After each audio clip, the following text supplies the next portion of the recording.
Hello everyone, आप सभी का हमारे YouTube channel Shubham Khadka virtual classroom में स्वागत है। हम पढ़ रहे थे कोऑर्डिनेशन कंपाउंड में वीबीटी यानी वैलेंस बैंड थ्योरी के बारे में, जिसमें हम लोगों ने फर्स्ट और सेकंड पार्ट इसमें कवर कर लिया है। अगर आप लोगों ने अभी तक फर्स्ट और सेकंड पार्ट को नहीं देखा है तो आप पहले प्लेलिस्ट पे जाकर उन पार्ट्स को देख सकते हैं। आज हम बात करेंगे वीबीटी के अगले पार्ट के बारे में। हम बातें कर रहे थे कि जो वीबीटी है वो हमें इंफॉर्मेशन देती है किसके बारे में, हाइब्रिडाइजेशन के बारे में।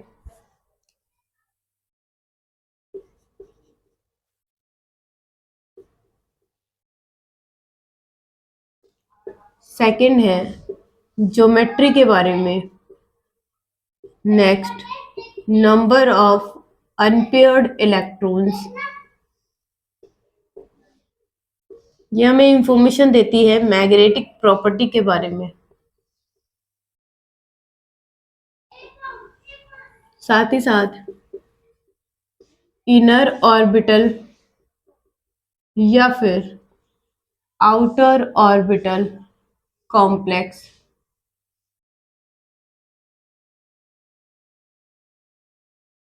और एक और एग्जांपल है, मतलब एक और इंफॉर्मेशन देती है ये high spin and low spin complex.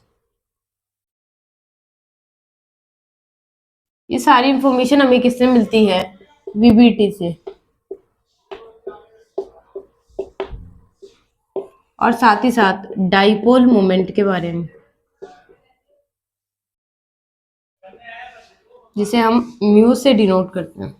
ये सारी इंफॉर्मेशन कौन देगी? वीबीटी। हम लोगों ने डिटेल में चर्चा कर ली थी किसके बारे में? हाइब्रिडाइजेशन के बारे में, कि हाइब्रिडाइजेशन किस तरीके से शो किया जाता है। ठीक है, अब बात करते हैं इस हाइब्रिडाइजेशन की रिगार्डिंग दो नोट की। नोट नंबर फर्स्ट कहता है कि अगर मेरे पास कोई 3D की मेटल है, अमोनिया लिगेंड है और ऑक्सीडेशन स्टेट, मतलब अगर मैं ये कह दूं कि जो चार्ज है कॉम्प्लेक्स के ऊपर वो +2 है।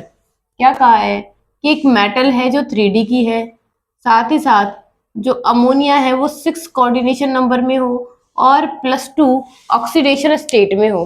तो जैसे हम लोगों ने क्या किया था, कैलकुलेट किया था कि यहाँ पे 6 कोऑर्डिनेशन नंबर है, तो जो हाइब्रिडाइजेशन है वो कैसा होना चाहिए? 3D के अकॉर्डिंग। ये कौन सी मेटल है? 3D की मेटल है, तो मैक्सिमम केस में क्या होना चाहिए यहाँ पे?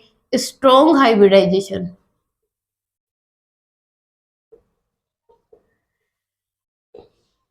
लेकिन अगर मैं बात करूं किसके बारे में, इस अमोनिया लिगेंड के बारे में, तो ऐसा नहीं होता है। यहाँ पे कौन सा हाइब्रिडाइजेशन दिखाई देगा हमें? तो दिखाई देगा weak hybridisation. Weak hybridisation. Weak hybridisation का मतलब है कोऑर्डिनेशन नंबर के अकॉर्डिंग इसका हाइब्रिडाइजेशन sp3 क्या होगा? D2 होगा। कब? जब मेरे पास 3D की मेटल होगी, अमोनिया लिगेंड होगा, कोऑर्डिनेशन नंबर 6 होगा और साथ में जो चार्ज है कॉम्प्लेक्स के ऊपर वो क्या होगा? +2 होगा। ऐसे सिचुएशन में जो हाइब्रिडाइजेशन होगा वो sp3d2 होगा। ये हो गया नोट नंबर 1 के बारे में। अब बात करते हैं नोट नंबर 2 के बारे में। नोट नंबर 2 हमें इंफॉर्मेशन देता है कि अगर मेरे पास है 3D की मेटल कोबाल्ट और उसके साथ क्या है, कोई वीक लिगेंड है, जैसे कि वाटर, जैसे कि हाइड्रोक्साइड ग्रुप, जैसे कि बात करें ऑक्सीलेटो हो गया, उसके अलावा ऑक्साइड वगैरह, ये सब जो होते हैं क्या है? 6 नंबर में है, यानी कोऑर्डिनेशन नंबर 6 है और +3 ऑक्सीडेशन स्टेट है। ये कंडीशन सिर्फ इन्हीं के लिए है, ये सारी कंडीशन फुलफिल होंगी तभी ये नोट अप्लाई होगा। अगर बात करें कोबाल्ट है, वाटर मॉलिक्यूल OH-, OX2- और O2- है, 6 कोऑर्डिनेशन नंबर है और +3 है। हमने जाना था क्या कि जो मिडल मेटल्स होती हैं वो हमेशा क्या करती है? लिगेंड के अकॉर्डिंग हाइब्रिडाइजेशन शो करती है। लेकिन यहाँ पे देखो क्या है, यहाँ पे वीक लिगेंड है तो इसे वीक हाइब्रिडाइजेशन sp3d2 दिखाना चाहिए था। क्या? sp3d2। लेकिन ऐसा नहीं होता है कोबाल्ट के केस में, और इन सभी लिगेंड के केस में क्या होगा? इसका जो हाइब्रिडाइजेशन है वो स्ट्रॉन्ग होगा, यानी D2sp3। ये बात है दो नोट के बारे में। किसके बारे में? कोबाल्ट मेटल के बारे में। नेक्स्ट बात करते हैं नोट नंबर 3 की। नोट नंबर 3 कहता है कि अगर मेरे पास क्या है, ऑक्सीडेशन स्टेट क्या होगी, 4 या फिर 4 से ज्यादा होगी। अगर मेटल की ऑक्सीडेशन स्टेट क्या है, 4 है या फिर 4 से ज्यादा है, इस केस में हम क्या करेंगे, यहाँ पे पेयरिंग को अप्लाई करेंगे। यहाँ पेयरिंग होगी, इसका मतलब है जो कॉम्प्लेक्स है वो क्या दिखाएगा, स्ट्रॉन्ग हाइब्रिडाइजेशन। जैसे फॉर एग्जाम्पल मैं यहाँ पे लूं तो हम एग्जाम्पल ले सकते हैं निकिल Cl6 2 माइनस का। अगर बात करें इस कॉम्प्लेक्स की तो निकिल की जो ऑक्सीडेशन स्टेट है वो क्या होगी, तो हम निकिल को मान लेते हैं X। क्या होगा, क्लोराइड के ऊपर -1 का चार्ज होता है तो 6 क्लोराइड पर -6 का चार्ज इक्वल टू -2 और X की आ जाएगी क्या, +4। तो इस बार मेरी मेटल की जो ऑक्सीडेशन स्टेट है वो हो चुकी है +4। तो नोट क्या कहता है कि अगर मेटल की ऑक्सीडेशन स्टेट क्या हो जाएगी, 4 या फिर 4 से ज्यादा होगी, तो ऐसे केस में पेयरिंग होगी। यहाँ पे मेरे पास क्या है, लिगेंड जो है वो कैसा है, वीक है। हाइब्रिडाइजेशन क्या होना चाहिए था इसका, sp3d2 होना चाहिए था, लेकिन पेयरिंग होने की वजह से यहाँ पे जो हाइब्रिडाइजेशन है वो क्या हो जाएगा, तो वो हो जाएगा D2sp3। ये हाइब्रिडाइजेशन किसका हो जाएगा, निकेल का। ये हो गए 3 नोट की बात। अब हम हाइब्रिडाइजेशन को कवर कर चुके हैं, अब हम सेकंड प्रॉपर्टी की बात करते हैं जिसका नाम क्या है, ज्योमेट्री। तो हम बात करते हैं ज्योमेट्री के बारे में।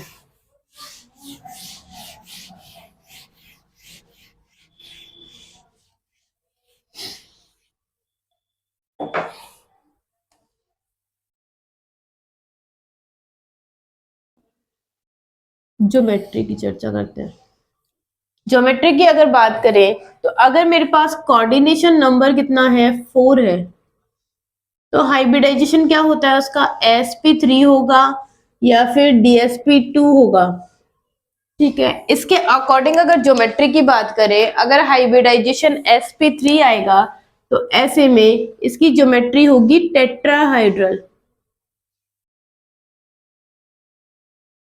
टेट्राहाइड्रल होगी। और अगर उसका हाइब्रिडाइजेशन dsp2 होगा तो उसकी जो ज्योमेट्री होगी वो होगी स्क्वायर प्लेनर। स्क्वायर प्लेनर कुछ इस तरीके से। टेट्राहाइड्रल की स्ट्रक्चर कैसे होती है, कुछ इस तरीके से, बीच में मेटल लगाएंगे और यहाँ पे क्या करेंगे, लिगेंड को ऐड करेंगे। अगर बात करें स्क्वायर प्लेनर की क्या होगी, तो ये है स्क्वायर प्लेनर की स्ट्रक्चर। यहाँ पे बीचों बीच मेटल होगी और यहाँ पे क्या आ जाएंगे, ये लिगेंड आ जाएंगे। ठीक है, नेक्स्ट बात करते हैं, अगर मेरे पास कोऑर्डिनेशन नंबर क्या हो, 5 हो, तो हाइब्रिडाइजेशन दो टाइप के हो सकते हैं। या तो इसका हाइब्रिडाइजेशन हो सकता है sp3d या फिर क्या हो सकता है, dsp3 हो सकता है, वीक और स्ट्रॉन्ग के केस में। तो ऐसे में क्या होगा, यहाँ पे एक ही ज्योमेट्री होगी दोनों के केस में, और वो होगी क्या, trigonal bi pyramidal.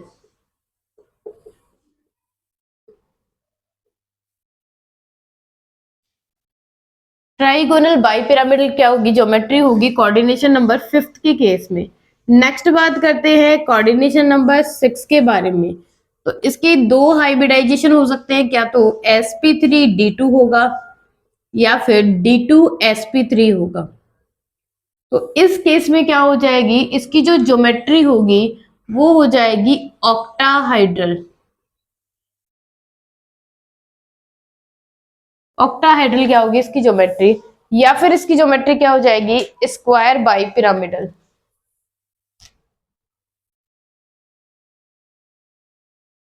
Square bi pyramidal.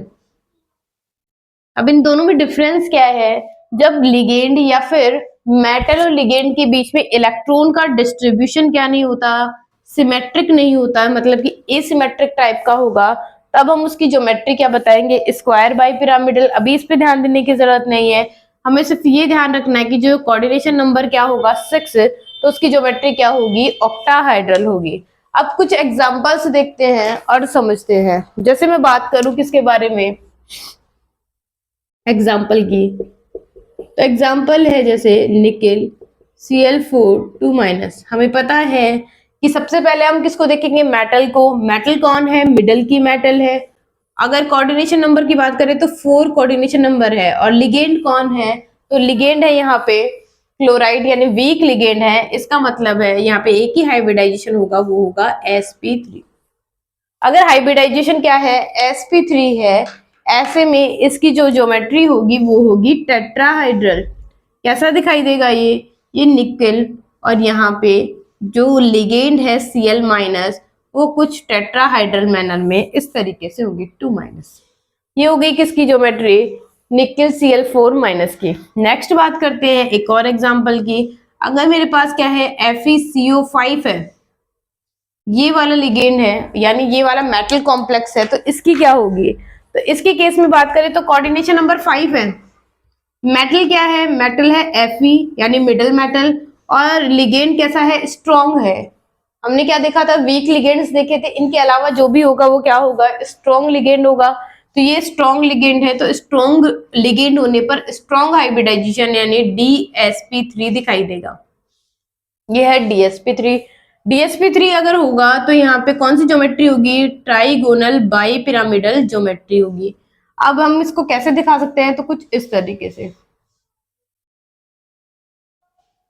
यहाँ पे कौन सी मेटल आ जाएगी, आयरन, और बाकी सब पे क्या आ जाएगा, कोबाल्ट।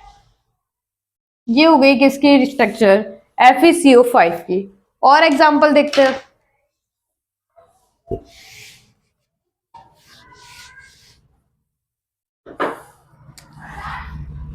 नेक्स्ट एग्जांपल, अगर बात करें कोबाल्ट, वोटर 6 और +2, ये कॉम्प्लेक्स है। इसकी अगर हम बात करें तो इसका हाइब्रिडाइजेशन क्या होगा, कहीं ये नोट तो नहीं है, तो देखिए कोबाल्ट मेटल है, सही है, यहाँ पे वोटर मॉलिक्यूल है और 6 कोऑर्डिनेशन नंबर है। लेकिन यहाँ पे जो चार्ज है कॉम्प्लेक्स के ऊपर वो क्या होना चाहिए था, +3 होना चाहिए था, लेकिन ये क्या है, +2 है। इसका मतलब ये नोट का केस नहीं है, ये सिंपल केस है। तो ऐसे में अगर मिडल मेटल है और कोऑर्डिनेशन नंबर 6 है और वीक लिगेंड है, तो ऐसे में हाइब्रिडाइजेशन होगा sp3d2। इसका sp3d2 होगा। इसका मतलब है इसकी जो ज्योमेट्री होगी वो होगी ऑक्टाहाइड्रल। इसकी ज्योमेट्री क्या हो जाएगी, ऑक्टाहाइड्रल। अगर इसको ड्रॉ करें तो कुछ इस तरीके से, यहाँ पे क्या जाएंगे, voter molecule, oxygen,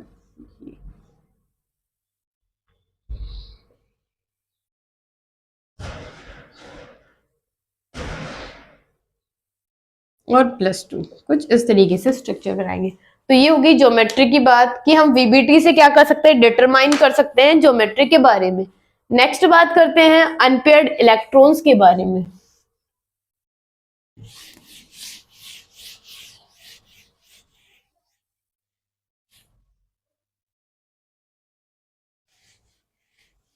unpaired electrons के बारे में, तो यहाँ पे कुछ एग्जांपल के साथ हम सारी प्रॉपर्टीज को एक साथ देख लेते हैं। जैसे अगर मैं बात करूं, सबसे पहला एग्जांपल, फर्स्ट एग्जांपल है निकेल Cl4 2-। एक एग्जांपल है सेकंड, वो है निकेल CO4। फिर थर्ड एग्जांपल है FeCO5। और फोर्थ एग्जांपल है FeCN6 4-। और एक एग्जांपल है कोबाल्ट, वाटर और +2 अलग कॉम्प्लेक्स। ये सारे कॉम्प्लेक्स हैं। अब इनमें एक एक करके हम हर एक पॉइंट की चर्चा करते हैं। सबसे पहली बात है, हम बात करेंगे नंबर ऑफ अनपेयर्ड इलेक्ट्रॉन के बारे में। तो देखिए, सबसे पहले तो हम क्या करते हैं, जैसे हम डिटेल में निकाला करते थे कि निकेल की जो ऑक्सीडेशन स्टेट है वो +2 है, और इसके पास इलेक्ट्रॉन कितने हैं, वैसे तो 10 होते हैं, 2 बाहर चले जाएंगे तो ये हो जाएगा 3d8। फिर हम स्ट्रक्चर बनाते थे और फिर क्या करते थे, ये 3d है, यहाँ पे पेयरिंग होगी कि नहीं होगी, तो हमें पता है कि वीक लिगेंड के साथ पेयरिंग नहीं होती है, तो हम 8 इलेक्ट्रॉन को कुछ इस तरीके से फिल कर देंगे। ठीक है, अब मुझे क्या करना होगा, पेयरिंग करने के लिए हमें 4s और ये जो 4p है इनको काम में लेना पड़ेगा। तो इसका मतलब है इसमें अनपेयर्ड इलेक्ट्रॉन कितने दिखाई दे रहे हैं, तो इसमें अनपेयर्ड इलेक्ट्रॉन दिखाई दे रहे हैं 2, यानी नंबर ऑफ अनपेयर्ड इलेक्ट्रॉन्स कितने हैं यहाँ 2 है। ये हो गई इनकी बात। ठीक है, अगर बात करें सेकंड वाले के बारे में, तो यहाँ पे निकेल की ऑक्सीडेशन स्टेट 0 है, ये 0 में है, कोबाल्ट न्यूट्रल होता है, चार्ज कोई कॉम्प्लेक्स पे है नहीं, तो ये 0 ऑक्सीडेशन स्टेट में है। इसका मतलब है इसके पास होगा 3d8 और 4s2, ये है। अब क्या होगा यहाँ पे, फिर से अगर मैं यहाँ पे ड्रॉ करूं तो ये है 3d 4s और ये 4p। अब क्या होगा यहाँ पे, इलेक्ट्रॉन फिल करेंगे 1 2 3 4 5 6 7 और ये 8, ये हो गया। साथ ही साथ 4s में भी क्या है, 2 इलेक्ट्रॉन प्रेजेंट है। अब क्या है यहाँ पे, ये जो लिगेंड है वो स्ट्रॉन्ग लिगेंड है, तो ये पेयरिंग करेगा, और पेयरिंग करेगा तो ये दोनों इलेक्ट्रॉन कहाँ चले जाएंगे, ये इस वाले में चले जाएंगे। तो ऐसे में मुझे क्या करना होगा, एक s और 3 p के ऑर्बिटल काम में लेने पड़ेंगे, तो यानी इसका हाइब्रिडाइजेशन क्या हो जाएगा, sp3, और अनपेयर्ड इलेक्ट्रॉन यानी नंबर ऑफ अनपेयर्ड इलेक्ट्रॉन जो है वो हो जाएंगे कितने, 0। ये हो गई किसकी, सेकंड एग्जाम्पल की बात। नेक्स्ट बात करते हैं हम अगले एग्जाम्पल के बारे में, और वो क्या है, FeCO5। इसमें भी आयरन क्या है, 0 में है, और इसके पास जो इलेक्ट्रॉन है वो क्या है, 3d6 4s2 है। ये इलेक्ट्रॉन देखते हैं तो क्या होगा, ये बना लिया, ये है 4s और ये 4p। इलेक्ट्रॉन फिल करते हैं तो 1 2 3 4 5 6 ये हो गया, और ये दोनों हो गए 4s में। क्या होता है, कोबाल्ट कैसा है, एक स्ट्रॉन्ग लिगेंड है, तो पेयरिंग करेगा, तो ये दोनों इलेक्ट्रॉन, साथ ही साथ ये वाले अनपेयर्ड इलेक्ट्रॉन कहाँ चले जाएंगे, अंदर की तरफ, ये यहाँ जाएगा, ये वाला यहाँ जाएगा, और ये दोनों भी यहाँ जाएंगे।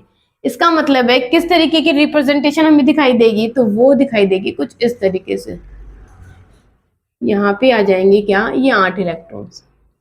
अब मुझे क्या करना चाहिए, मुझे स्ट्रॉन्ग हाइब्रिडाइजेशन दिखाने के लिए इनर ऑर्बिटल चाहिए होगा, तो यहाँ पे क्या है, ये 5 चाहिए होंगे, तो क्या जाएगा, dsp3।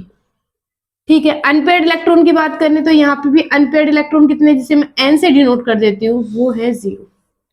ठीक है, नेक्स्ट बात करते हैं अगले एग्जाम्पल की, तो ये क्या है, ये है Fe+2।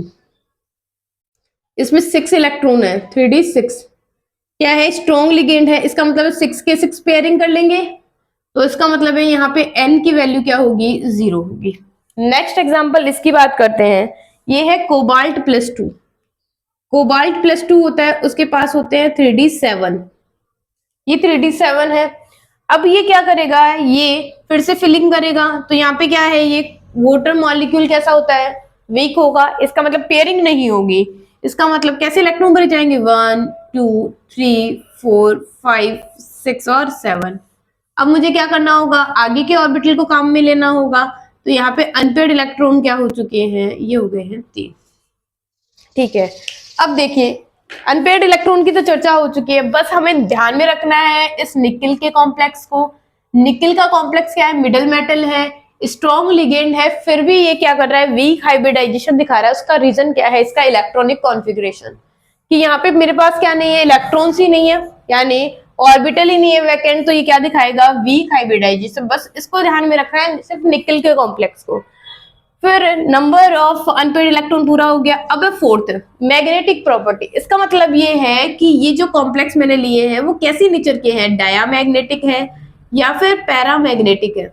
डायामैग्नेटिक का मतलब है कि ऐसा मेटल कॉम्प्लेक्स जिसमें मेटल के d ऑर्बिटल के अंदर या फिर ओवरऑल ऑर्बिटल के अंदर एक भी अनपेयर्ड इलेक्ट्रॉन नहीं है, तो वो डायामैग्नेटिक होंगे, और एक भी अनपेयर्ड इलेक्ट्रॉन है तो वो पैरामैग्नेटिक होंगे। क्वेश्चन आपसे ये पूछा जाएगा कि ये निकेल Cl4 2- है, ठीक है, तो इसके पास क्या है, अनपेयर्ड इलेक्ट्रॉन, ये तो बताएगा नहीं वो कितने हैं, वो कहेगा कि ये कैसा होता है, पैरामैग्नेटिक, जबकि निकेल Cl4 कैसा होता है, डायामैग्नेटिक। क्यों, ये रीजन पूछेगा, तो इसके पीछे रीजन क्या है कि इसके पास अनपेयर्ड इलेक्ट्रॉन 2 है, तो ये कैसी नेचर का है, पैरामैग्नेटिक है। जबकि अगर बात करें निकेल CO4, ये कैसा है, ये अनपेयर्ड इलेक्ट्रॉन 0 होने की वजह से डायामैग्नेटिक है, डायामैग्नेटिक। इसकी बात करें तो अनपेयर्ड इलेक्ट्रॉन यहाँ पे भी 0 है, तो ये भी कैसा होगा, डायामैग्नेटिक होगा। बात करें अगले वाले कॉम्प्लेक्स की, तो यहाँ पे अनपेयर्ड इलेक्ट्रॉन क्या है, 0 है, तो ये भी डायामैग्नेटिक। लास्ट फाइनल बात करें तो यहाँ पे अनपेयर्ड इलेक्ट्रॉन 3 है, तो ये कैसा होगा, पैरामैग्नेटिक होगा। ये बातें हो गई हैं किसके बारे में, मैग्नेटिक प्रॉपर्टी के बारे में। नेक्स्ट बात करते हैं अगले के बारे में, और वो है क्या, इनर ऑर्बिटल और आउटर ऑर्बिटल कॉम्प्लेक्स। ऐसे कॉम्प्लेक्सेस जिसमें हम 3D को काम मिलेंगे, 3D को काम मिलेंगे, वो तो क्या होंगे, इनर वाले। और जिसमें हम किसको करेंगे, 4D को काम मिलेंगे, यानी बाहर वाले d ऑर्बिटल को काम मिलेंगे, उस कॉम्प्लेक्स को कहेंगे आउटर ऑर्बिटल कॉम्प्लेक्स। अब 3D वाले कौन हैं, जो स्ट्रॉन्ग हाइब्रिडाइजेशन दिखाते हैं, जैसे कि DsP2 हो गया, जैसे कि DsP3 हो गया, जैसे D2sP3 हो गया। ये सब कैसे है, ये सब 3D वाले हैं, यानी इनका 3D ऑर्बिटल यूज होगा। अगर 4D की बात करें, यानी वीक हाइब्रिडाइजेशन वाले, जैसे कि sp3 हो गया, जैसे क्या हो गया, sp3d हो गया, और sp3d2 हो गया, ये सारे हाइब्रिडाइजेशन जो भी दिखाते हैं वो कैसा दिखाएंगे, आउटर ऑर्बिटल कॉम्प्लेक्स कहलाएंगे। अब बात करते हैं फर्स्ट एग्जांपल के बारे में कि कौन सा आउटर ऑर्बिटल कॉम्प्लेक्स है और कौन सा इनर है। तो फर्स्ट की बात करते हैं, हाइब्रिडाइजेशन क्या है वो देखते हैं। तो इसकी बात करें तो इसमें हाइब्रिडाइजेशन क्या है, ये होगा sp3, sp3 है, इसका मतलब ये कॉम्प्लेक्स कैसा है, तो ये है आउटर ऑर्बिटल कॉम्प्लेक्स, क्योंकि इसमें d जो है वो बाहर का काम में आएगा। ये है आउटर ऑर्बिटल कॉम्प्लेक्स। नेक्स्ट बात करते हैं सेकेंड की, इसमें हाइब्रिडाइजेशन क्या है, sp3 है, तो इसमें भी हम आउटर को ही काम में लेंगे। नेक्स्ट बात करते हैं किसके बारे में, FeCO5 के बारे में। तो यहाँ पे क्या है, हाइब्रिडाइजेशन क्या है, DsP3 है, तो ऐसे में यहाँ पे जो ऑर्बिटल काम मिलेंगे वो कैसा होगा, इनर होगा, इनर। नेक्स्ट बात करते हैं अगले एग्जांपल की। तो यहाँ पे अगर बात करें तो यहाँ पे हाइब्रिडाइजेशन जो है वो क्या होगा, तो यहाँ पे 6 कोऑर्डिनेशन नंबर स्ट्रॉन्ग क्या है, लिगेंड है, तो ये हाइब्रिडाइजेशन होगा D2sp3। और जिनका D2sp3 हाइब्रिडाइजेशन होता है वो कैसे होते हैं, वो होते हैं इनर वाले, ये होगा इनर ऑर्बिटल। लास्ट बात करते हैं, ये कैसा है, इसका हाइब्रिडाइजेशन होगा sp3d2, क्योंकि वीक लिगेंड है, मिडल मेटल है, तो इसका मतलब है इसमें हम आउटर ऑर्बिटल को काम मिलेंगे। ये हो गई इनकी बात। फिर बात करते हैं किसके बारे में, हाई स्पिन और लो स्पिन के बारे में।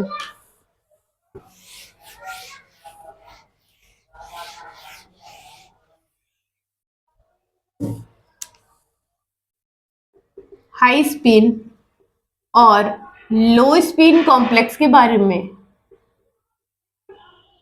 किन्हें हम हाई स्पिन कहेंगे और किनको हम लो स्पिन। हाई स्पिन का मतलब होता है जिनमें पेयरिंग एनर्जी हाई होती है, जिनमें पेयरिंग एनर्जी ज्यादा होगी वो पेयरिंग नहीं कर पाएंगे, हमें पेयरिंग करवाने के लिए कम से कम पेयरिंग एनर्जी की जरूरत है। इसका मतलब है हाई स्पिन वाले कौन होंगे, जिनका वीक हाइब्रिडाइजेशन होगा, वीक हाइब्रिडाइजेशन। और लो स्पिन जिनकी पेयरिंग एनर्जी कम होती है और वो लो स्पिन में रहना या नीचे के ऑर्बिटल में रहना ही पसंद करते हैं, तो ये कौन से होंगे, वो होंगे स्ट्रॉन्ग वाले। स्ट्रॉन्ग हाइब्रिडाइजेशन वाले क्या कहलाते हैं, लो स्पिन कॉम्प्लेक्स। ठीक है, अब बात करते हैं फर्स्ट एग्जांपल की। फर्स्ट एग्जांपल वाला जो है वो क्या होगा, ये होगा कि यहाँ पे हाइब्रिडाइजेशन क्या है, उसका sp3 है, इसका मतलब वो कैसा कॉम्प्लेक्स है, हाई स्पिन।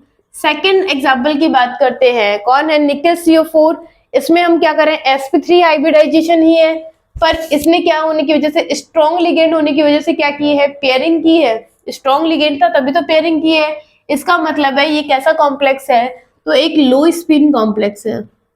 थर्ड बात करते हैं FeCO5, इसमें भी क्या है, ये भी लो स्पिन है क्योंकि स्ट्रॉन्ग हाइब्रिडाइजेशन दिखा रहा है। फोर्थ वाले की बात करें तो FeCN6 जो है उसमें भी स्ट्रॉन्ग होगा, यानी लो स्पिन कॉम्प्लेक्स होगा। फिफ्थ बात करते हैं किसके बारे में, CO वोटर 6+2 के बारे में। तो इसमें हम क्या कर रहे हैं, बाहर का ऑर्बिटल काम में ले रहे हैं, तो ये कैसा कॉम्प्लेक्स है, हाई स्पिन। ये सारी चर्चाएं हो गई किसके बारे में, हाई स्पिन और लो स्पिन के बारे में। नेक्स्ट बात करते हैं अगला, अगला है डाइपोल मोमेंट के बारे में, एक और टॉपिक रह गया है और वो है डाइपोल मोमेंट, जिसको हम किससे दिखाएंगे, तो जिसको हम म्यू से दिखाएंगे, डाइपोल मोमेंट को दिखाएंगे हम म्यू से। अब डाइपोल मोमेंट का एक फॉर्मूला होता है, म्यू इक्वल टू होता है n+2 बोर मैग्नेटोन, ये इसकी यूनिट होती है, यानी जब भी हम डाइपोल मोमेंट निकालेंगे तो बोर मैग्नेटोन में निकालेंगे।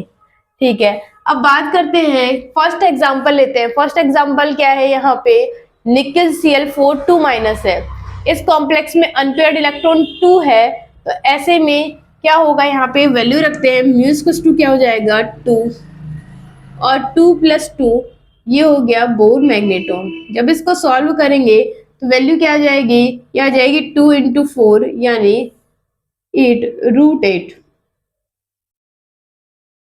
अगर बात करें √8 की वैल्यू हमें पता नहीं है, तो हम क्या करेंगे, हम सोचते हैं कि अगर ये सपोज कीजिए कि √9 होता है, इसके पास की वैल्यू क्या है, √9 है, अगर ये √9 होता तो इसकी वैल्यू क्या आ जाती, 3 आती, लेकिन ये से थोड़ा कम है, तो हम कह सकते हैं ये 2 पॉइंट क्या होगा 98 बोर मैग्नेटोन, ये इसकी क्या हो जाएगी वैल्यू। ठीक है, इसका मतलब है मेरे पास अनपेयर्ड इलेक्ट्रॉन कितने थे, 2 थे, और यहाँ पे देखो वैल्यू भी क्या आ रही है, 2 आ रही है। इसका मतलब है कि हम इस तरीके से इनकी वैल्यू निकाल सकते हैं। जैसे एक और एग्जांपल करते हैं, सेकंड वाला एग्जांपल क्या है, डायामैग्नेटिक है, और जो डायामैग्नेटिक होते हैं उनकी म्यू की वैल्यू 0 होती है, क्योंकि अनपेयर्ड इलेक्ट्रॉन उनमें 0 होंगे। सेकंड वाले के बाद थर्ड में भी क्या होगा, सेम ऐसा ही होगा, म्यू की वैल्यू 0 होगी क्योंकि ये डायामैग्नेटिक है। अगले एग्जाम्पल यानी थर्ड एग्जाम्पल की अगर बात करें तो ये भी कैसा है, सॉरी फोर्थ एग्जाम्पल की बात करें तो ये भी डायामैग्नेटिक है, यानी म्यू की वैल्यू क्या होगी 0। लास्ट एग्जाम्पल क्या है कि यहाँ पे n की वैल्यू क्या है 3 है, नंबर ऑफ अनपेयर्ड इलेक्ट्रॉन यहाँ पे 3 है। इसका मतलब ये है कि अगर मैं इसकी वैल्यू रखूं तो क्या होगा, यहाँ पे रखते हैं इस फॉर्मूले में, म्यू इक्वल टू होगा किसके 3+2 बोर मैग्नेटोन के। जब इसको सॉल्व करेंगे तो म्यू की जो वैल्यू है वो कितनी आ जाएगी, यहाँ पे हो जाएगा 6 और ये हो जाएगा क्या 18, सॉरी 515 बोर मैग्नेटोन, ये हो जाएगी इसकी वैल्यू। अगर सपोज कीजिए इसको थोड़ा सा बढ़ा के लिखिए तो ये क्या है √16 होता, तो इसकी वैल्यू 4 में बोर मैग्नेटोन होती, लेकिन क्या होने की वजह से, थोड़ा सा कम होने की वजह से इसकी वैल्यू क्या हो जाएगी 3.92 बोर मैग्नेटोन हम लिख सकते हैं, ये इसकी वैल्यू हो जाएगी। फिक्स वैल्यू नहीं पूछी जाएगी। इसका मतलब है ये जो पॉइंट पहले की वैल्यू है वो किसको शो करती है, नंबर ऑफ अनपेयर्ड इलेक्ट्रॉन को। आज हमने वीबीटी को कवर किया है, वीबीटी की बहुत सारी चीजें पढ़ी है, बहुत सारी इंफॉर्मेशन की बात की है। आई होप आपको ये वीडियो पसंद आया होगा, तो अपने फ्रेंड्स में ज्यादा से ज्यादा इस वीडियो को शेयर करना है, हमारे इस वीडियो को लाइक करना है, साथ ही साथ हमारे इस चैनल को सब्सक्राइब भी करना है। धन्यवाद।